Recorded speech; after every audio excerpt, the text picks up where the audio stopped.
Assalamualaikum warahmatullahi wabarakatuh. Selamat datang kembali di channel Kisah Warganet. Tentunya masih dengan Wira yang akan menemani kalian beberapa menit ke depan. Di kesempatan kali ini ada sebuah cerita yang berjudul 1 bulan berujung teror, KKN di Desa Pocong. Seperti apa ceritanya? Tanpa banyak basa-basi lagi, mari kita masuk ke ceritanya.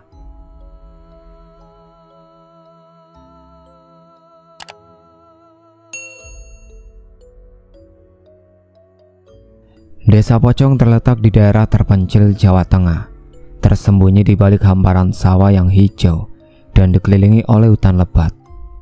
Sementara desa ini menawarkan pemandangan alam yang mempesona. Suasana di malam hari berubah drastis. Kabut tebal seringkali menutupi desa saat malam menjelang, dan hanya ditembus oleh cahaya rembulan yang memantulkan bayangan-bayangan aneh di antara pepohonan. Di balik keindahannya tersebut, Desa Pocong dikenal dengan reputasi buruknya sebagai tempat berhantu. Legenda yang mengelilingi desa ini menceritakan tentang arwah penasaran yang menghantui penduduk dan pengunjung.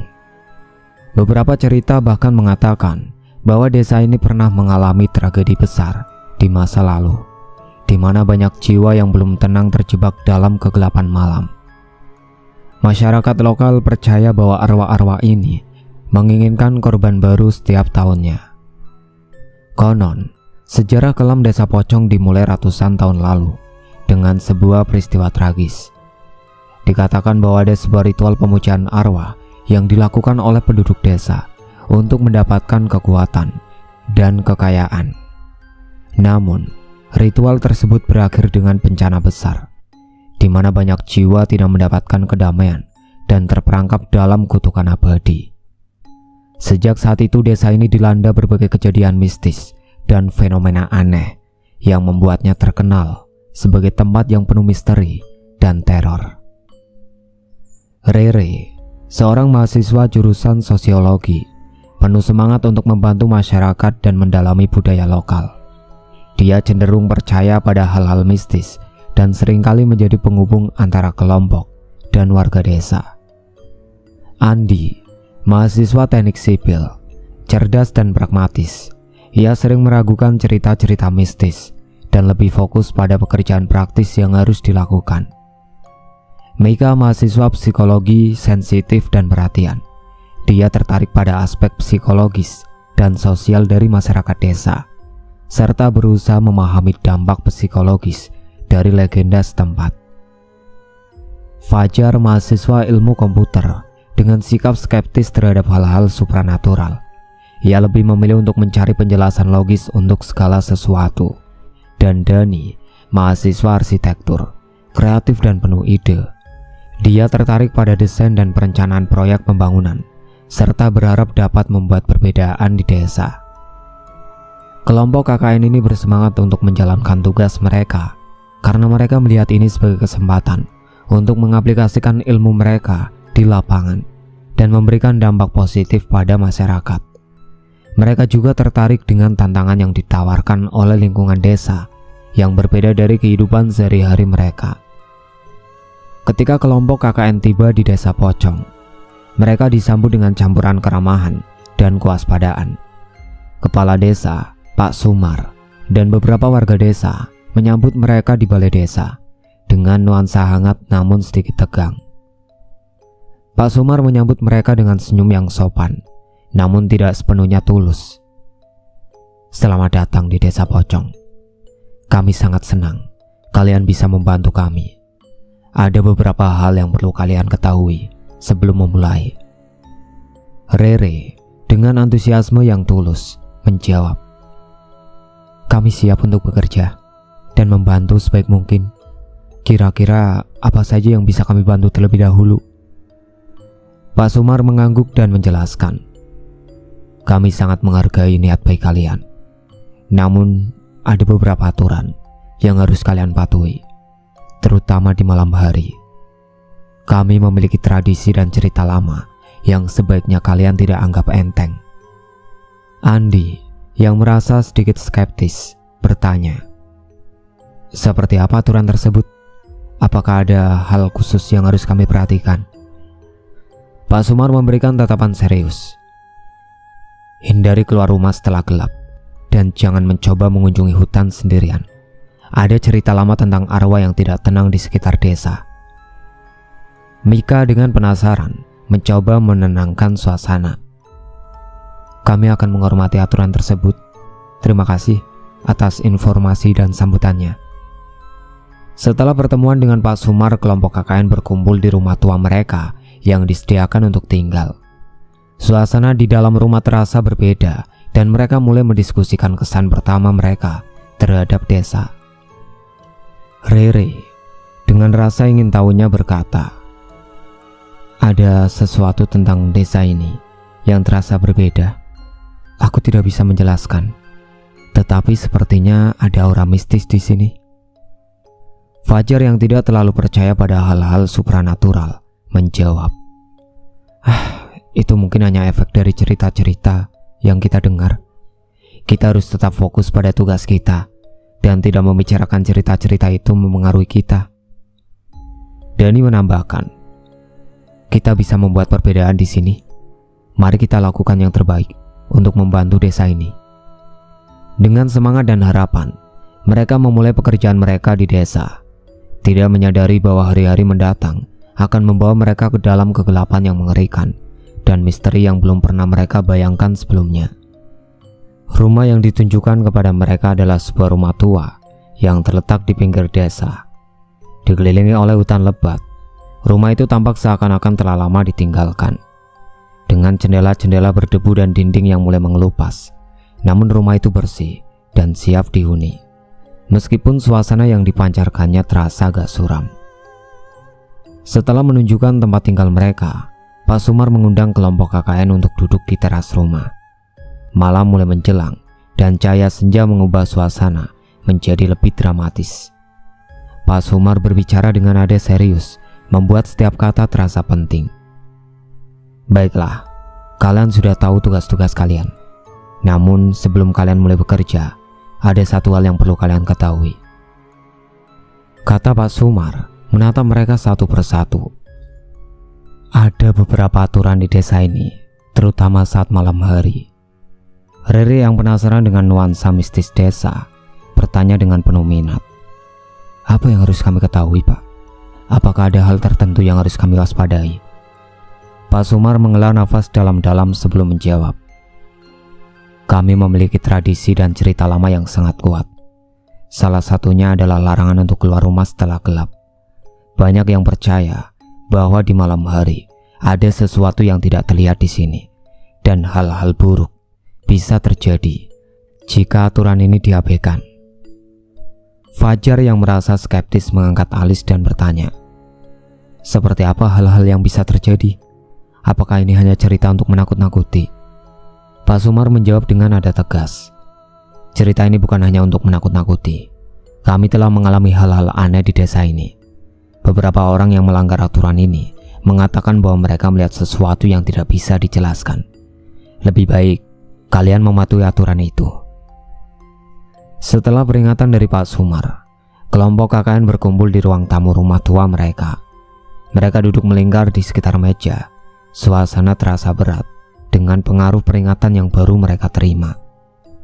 Rere membuka diskusi. Apa menurut kalian tentang peringatan itu?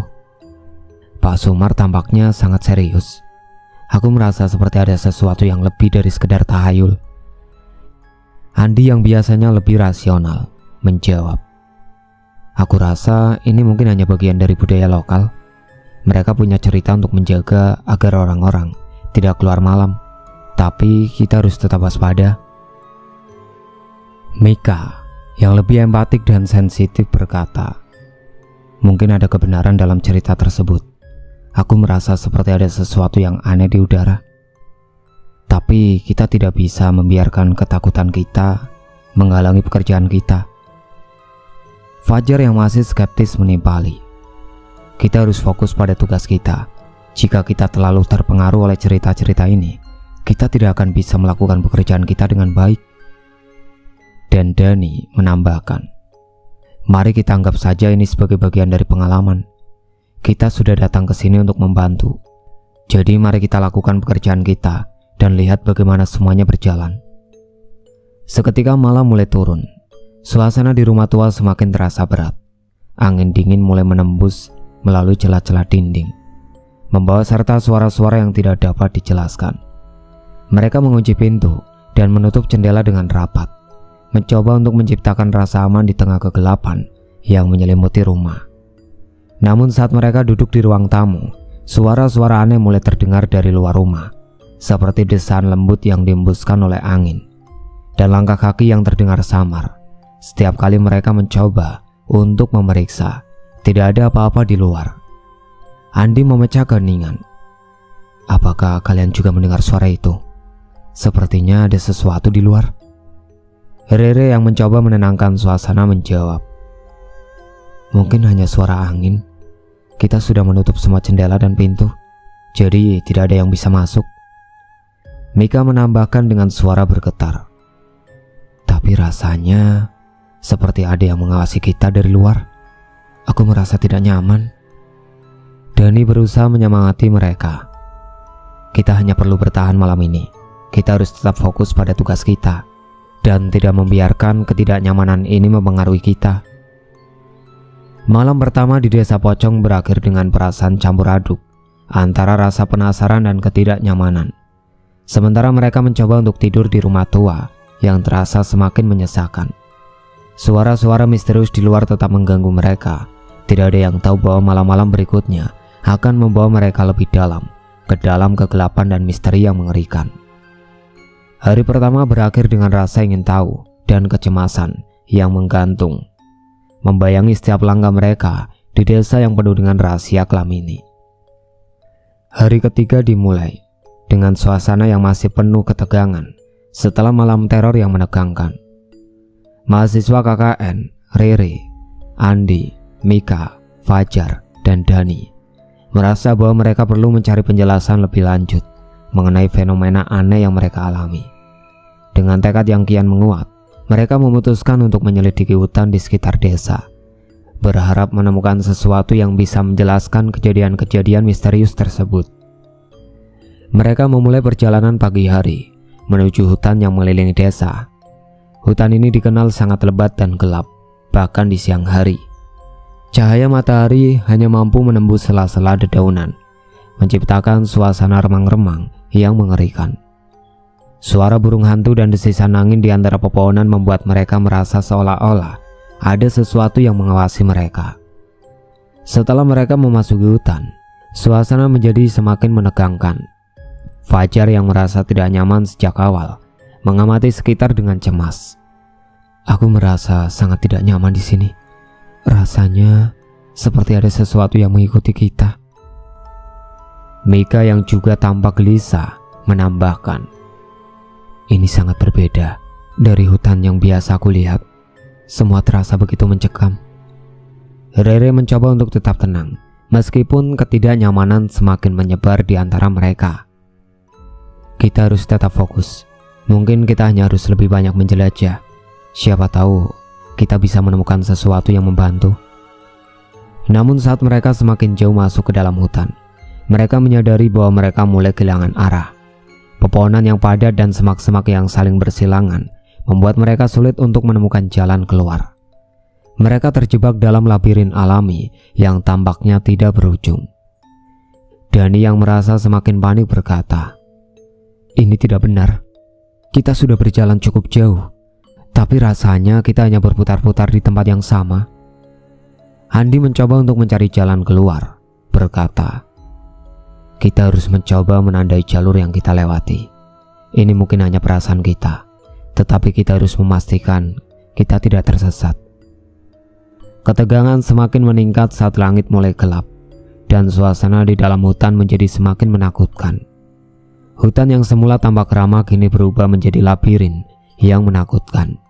Dengan bayangan-bayangan yang tergerak di antara pepohonan, suara-suara aneh dari dalam hutan, seperti desaan dan jeritan lembut, mulai menghantui mereka.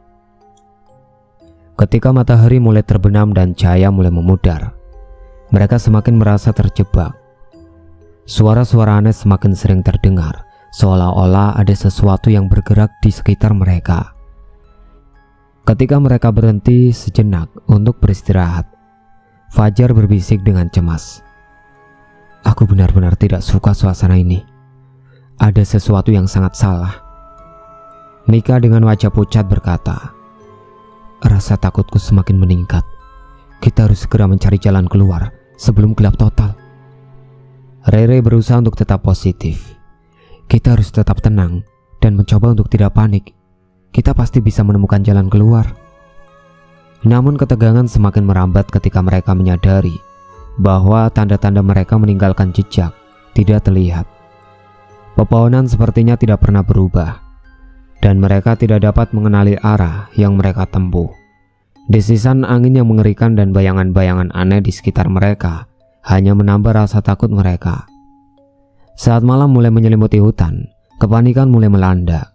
Mereka merasa seperti ada sesuatu yang mengintai mereka, mengikuti setiap langkah mereka dengan penuh kegelapan. Setiap langkah mereka terasa semakin berat, dan suara-suara dari dalam hutan tampaknya semakin dekat. Rere dalam keadaan panik berteriak, kita harus segera keluar dari sini. Aku tidak tahan lagi. Mika menangis dalam ketakutan. Aku tidak bisa melihat apa-apa. Ini terlalu menakutkan. Andi yang juga panik berusaha untuk memimpin kelompok. Kita harus mencari tempat yang lebih terbuka. Mungkin dari sana kita bisa menemukan jalan keluar. Dengan rasa takut yang menggebu, mereka berlari ke arah yang mereka kira bisa membawa mereka keluar dari hutan. Namun hutan tampaknya tidak ada habisnya, dan mereka merasa semakin terperangkap. Setelah berjam-jam mencari dan berlari dalam kegelapan, mereka akhirnya menemukan jalan keluar dan kembali ke rumah mereka dengan tubuh yang lelah dan pikiran yang penuh ketegangan. Mereka tahu bahwa mereka harus menghadapi ketegangan dan teror yang lebih besar lagi di hari-hari mendatang. Hari ketiga di Desa Pocong menjadi titik balik yang menandai semakin dalamnya teror yang mereka hadapi. Pengalaman mencekam di hutan menjadi pengingat bahwa mereka belum sepenuhnya memahami kegelapan yang melingkupi desa tersebut. Malam ke-6 di Desa Pocong membawa kegelapan yang lebih dalam dan teror yang semakin mencekam. Setelah menjelajahi hutan dan mengalami berbagai kejadian aneh, kelompok mahasiswa mulai merasakan dampak dari kehadiran aura jahat yang mengintai mereka. Suasana di rumah tua tempat mereka tinggal terasa semakin berat dan mencekam setiap malam. Malam ini, teror mencapai puncaknya saat langit gelap sepenuhnya dan bulan bersinar di atas. Rumah tua mereka mulai merasakan kehadiran yang mengerikan. Suara langkah kaki berat mulai terdengar, seolah-olah sesuatu atau seseorang berjalan di sekitar rumah dengan langkah yang lambat namun pasti.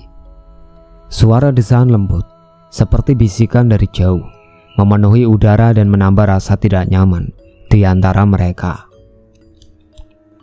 Di luar jendela, mereka bisa melihat sosok putih melayang, seolah-olah tanpa kaki.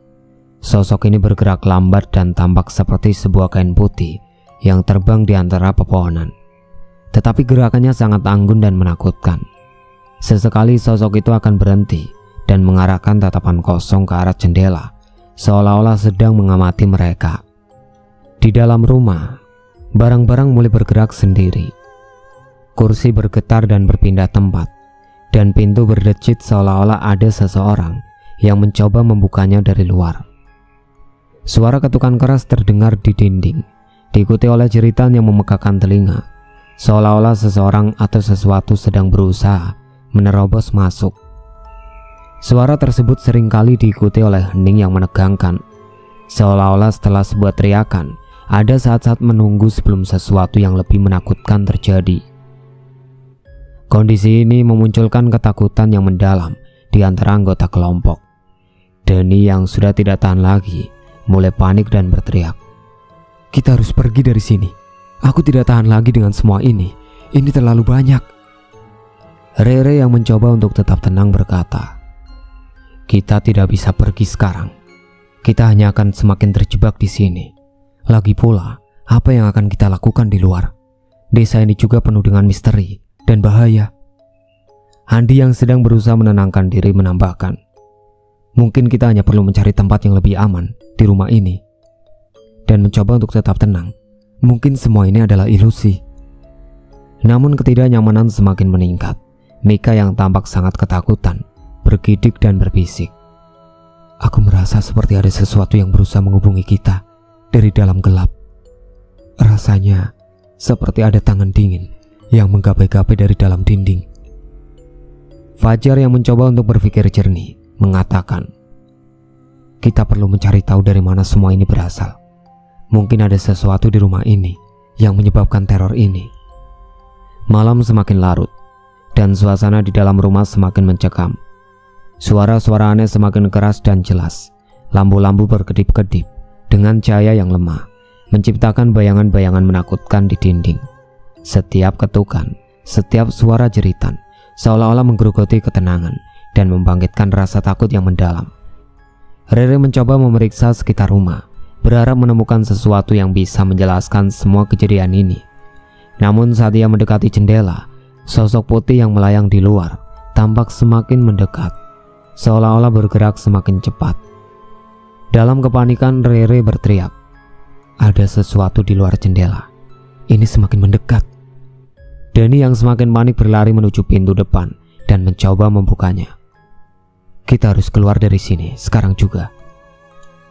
Namun saat ia membuka pintu, angin dingin yang menusuk dan suara desaan yang menakutkan menyapu masuk ke dalam rumah.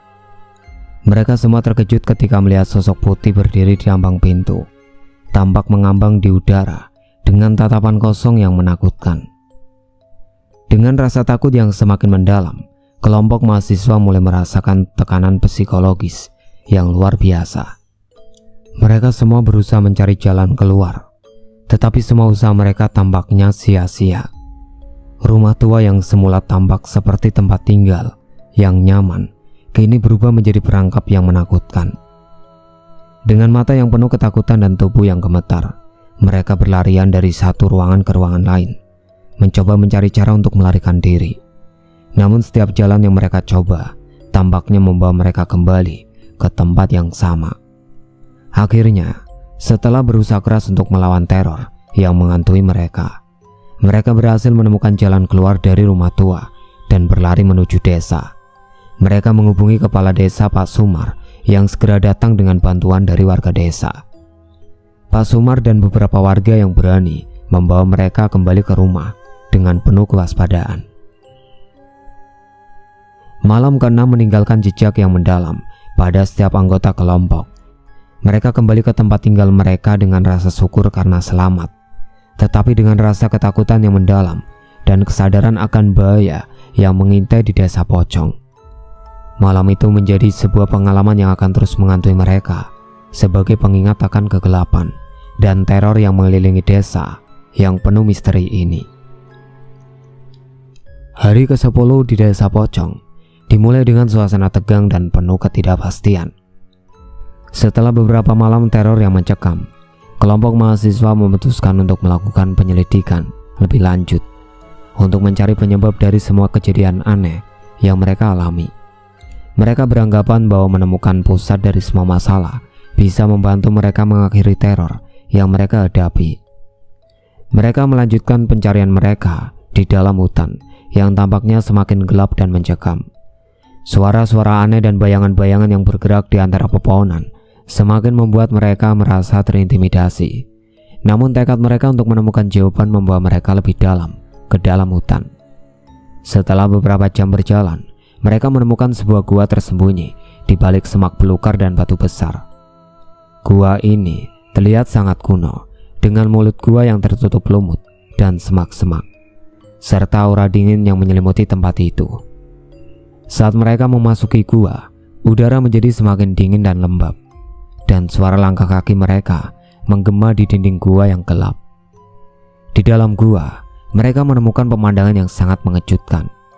Di tengah gua terdapat altar kecil yang dikelilingi oleh berbagai benda ritual yang mengerikan. Ada boneka voodoo yang terbuat dari bahan-bahan yang tidak dikenali, jimat-jimat yang terikat dengan tali, dan berbagai benda lain yang tampaknya memiliki makna ritual yang dalam. Selain itu, di sudut gua terdapat sebuah tumpukan catatan dan gulungan kertas yang tampak sangat usang dan berdebu. Salah satu dari gulungan kertas itu terletak di atas altar. Tampak seperti catatan penting dan ritual yang telah dilakukan di tempat itu. Mika yang memiliki sedikit pengetahuan tentang berbagai budaya dan ritual mulai memeriksa catatan yang tergeletak di atas altar. Dengan tangan gemetar, ia membuka gulungan kertas tersebut. Ketika ia mulai membaca, ekspresi wajahnya berubah dari penasaran menjadi ketakutan. Mika membaca keras-keras, suaranya penuh dengan ketegangan. Ini adalah catatan tentang arwah penasaran. Mereka meminta korban setiap tahun agar mereka bisa mendapatkan kedamaian. Rere yang mendengarkan dengan cemas bertanya, "Apa yang kamu maksud dengan meminta korban? Apa yang terjadi pada korban ini?" Mika dengan wajah pucat menjawab, "Catatan ini menjelaskan bahwa arwah penasaran di desa ini dikatakan dengan kematian tragis di masa lalu. Mereka membutuhkan korban manusia untuk memuaskan rasa dendam mereka dan mendapatkan kedamaian. Setiap tahun, mereka menuntut satu jiwa untuk memenuhi ritual mereka." Fajar yang sudah sangat tegang menambahkan, "Jadi, semua kejadian aneh yang terjadi pada kita, itu semua karena arwah-arwah ini?" Dani dengan nada panik bertanya, "Bagaimana kita bisa menghentikan semua ini? Apakah ada cara untuk menghentikan ritual ini?" Mika menggenggam catatan dengan kuat dan berkata, "Aku tidak tahu pasti, tapi menurut catatan ini, ada ritual khusus yang bisa dilakukan untuk membebaskan arwah dari tuntutan mereka. Namun kita harus melakukannya dengan sangat hati-hati." Saat mereka sedang bicara, suara desaan dan bisikan yang menakutkan mulai terdengar di dalam gua. Seolah-olah arwah-arwah penasaran yang disebutkan dalam catatan itu mulai sadar akan kehadiran mereka. Suara-suara tersebut semakin mendekat, menciptakan suasana yang sangat mencekam. Rere yang merasa tidak nyaman bergidik dan berkata, "Kita harus keluar dari sini, sekarang juga. Ini semakin menakutkan." Namun ketika mereka mencoba untuk meninggalkan gua, mereka menemukan bahwa jalan keluar tampaknya berubah. Tembok gua terasa semakin sempit dan gelap, dan mereka merasa terjebak. Setiap langkah yang mereka ambil terasa semakin melelahkan, dan setiap suara yang mereka dengar semakin membuat mereka merasa tertekan. Akhirnya, mereka berhasil keluar dari gua dengan usaha keras dan ketegangan yang sangat besar. Mereka kembali ke rumah tua dengan rasa takut dan kelelahan yang mendalam. Mereka tahu bahwa mereka harus melakukan ritual yang disebutkan dalam catatan untuk menghentikan teror yang menghantui mereka. Dengan catatan yang mereka temukan sebagai panduan, kelompok tersebut memutuskan untuk merencanakan ritual tersebut dengan hati-hati. Mereka memahami bahwa mereka harus menghadapi teror yang lebih besar untuk mengakhiri semua penderitaan yang telah mereka alami selama ini. Hari ke-10 berakhir dengan suasana yang penuh dengan ketegangan dan rasa takut, meninggalkan mereka dengan keputusan penting untuk mengakhiri teror dan misteri yang mengelilingi desa Pocong. Hari terakhir di desa Pocong dimulai dengan ketegangan yang hampir tidak tertahankan. Selama beberapa malam terakhir, teror yang dialami kelompok mahasiswa semakin intens. Meskipun mereka mencoba untuk tetap tenang dan fokus pada rencana mereka, suasana malam terakhir benar-benar menguji batas keberanian mereka. Saat malam tiba, situasi di rumah tua mereka menjadi semakin mencekam. Seluruh rumah mulai bergetar dengan kekuatan yang tidak bisa dijelaskan. Lampu-lampu di rumah berkedip-kedip dengan intensitas yang semakin tinggi, seolah-olah sesuatu yang tidak terlihat sedang berusaha menembus masuk. Suara ketukan keras dari pintu dan jendela menggema, sementara jeritan samar yang menakutkan terdengar dari luar. Seolah-olah arwah penasaran yang mereka temui di gua sedang marah dan berusaha menuntut mereka. Dalam ketakutan yang mendalam, Andi mulai panik. Dengan tubuh bergetar dan suara gemetar, ia berteriak, "Ini tidak bisa diterima lagi. Kita harus pergi dari sini, sekarang juga. Aku tidak tahan lagi." Rere yang berusaha menenangkan diri, mencoba mengatur nafasnya. "Kita harus tetap tenang. Kita sudah sampai sejauh ini. Kita tidak bisa menyerah sekarang." Namun suasana semakin memburuk. Suara langkah kaki berat di luar rumah semakin mendekat, dan bayangan-bayangan putih melayang di sekitar jendela, seolah-olah arwah penasaran sedang mengepung mereka.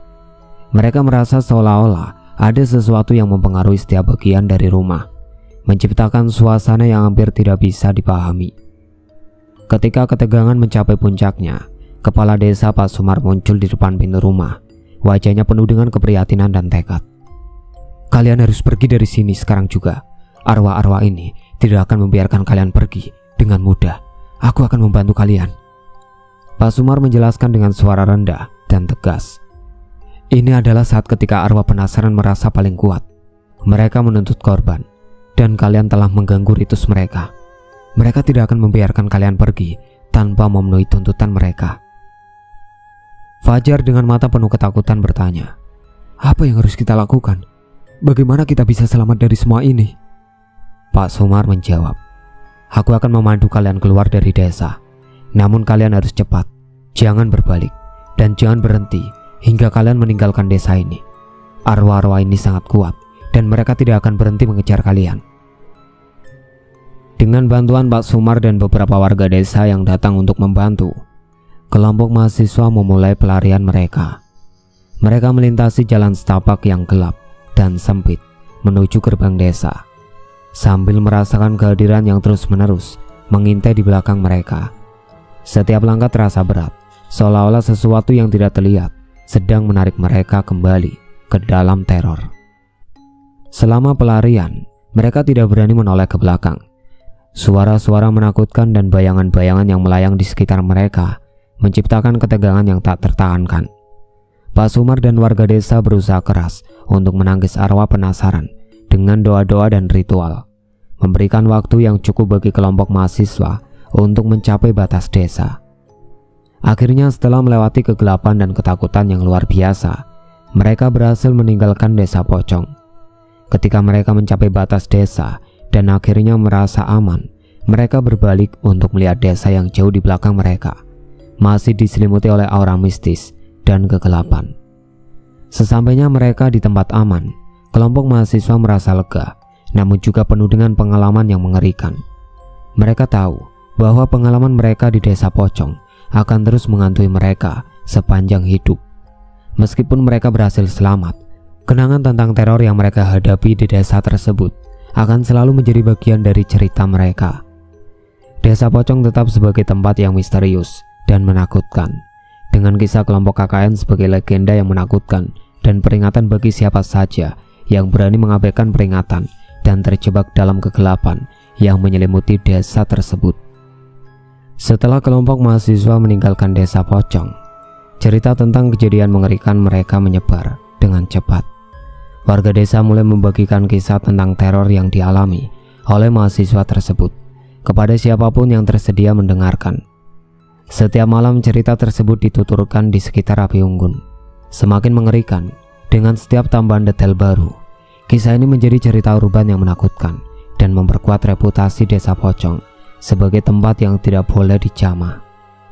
Kepala desa, Pak Sumar, dan beberapa warga lainnya bercerita tentang bagaimana mereka melihat sosok putih melayang di sekitar rumah mahasiswa, mendengar suara jeritan dan langkah kaki yang tidak terlihat, dan bagaimana mereka berusaha keras membantu mahasiswa tersebut keluar dari desa. Cerita ini menjadi bahan pembicaraan di kalangan warga dan pelancong yang melewati desa, memperkuat citra desa Pocong sebagai tempat berhantu. Pak Sumar berkata kepada seorang pengunjung yang penasaran, "Kalian harus berhati-hati jika memutuskan untuk mendekati desa ini. Ada kekuatan yang tidak dapat dijelaskan di sini, dan itu tidak akan segan-segan menghukum mereka yang mengganggu ketenangan arwah-arwah yang tidak tenang." Desa Pocong tetap dikenal sebagai tempat yang penuh misteri dan teror. Keberadaan desa tersebut menjadi lebih mengerikan di mata orang luar, dan banyak yang memilih untuk menghindarinya setelah mendengar kisah-kisah menakutkan tentang teror yang dialami oleh kelompok KKN. Jalan-jalan menuju desa yang dulunya ramai sekarang terlihat sepi dan mengerikan. Meskipun kehidupan sehari-hari warga desa kembali normal, mereka tetap merasa terikat pada rahasia dan legenda yang mengelilingi desa mereka. Kisah kelompok mahasiswa menjadi legenda menakutkan yang diceritakan dari generasi ke generasi, berfungsi sebagai peringatan bagi siapa saja yang tergoda untuk melanggar larangan dan memasuki wilayah yang diliputi oleh keangkeran. Seorang warga tua, Bu Siti, bercerita kepada cucunya, "Ketika malam tiba, jangan pernah pergi jauh dari rumah. Desa ini memiliki rahasia yang tidak ingin diungkapkan. Mereka yang berani melawan nasib akan membayar harga yang sangat mahal." Itulah akhir cerita yang berjudul 1 bulan berujung teror KKN di Desa Pocong. Sekian dari saya. Wassalamualaikum warahmatullahi wabarakatuh.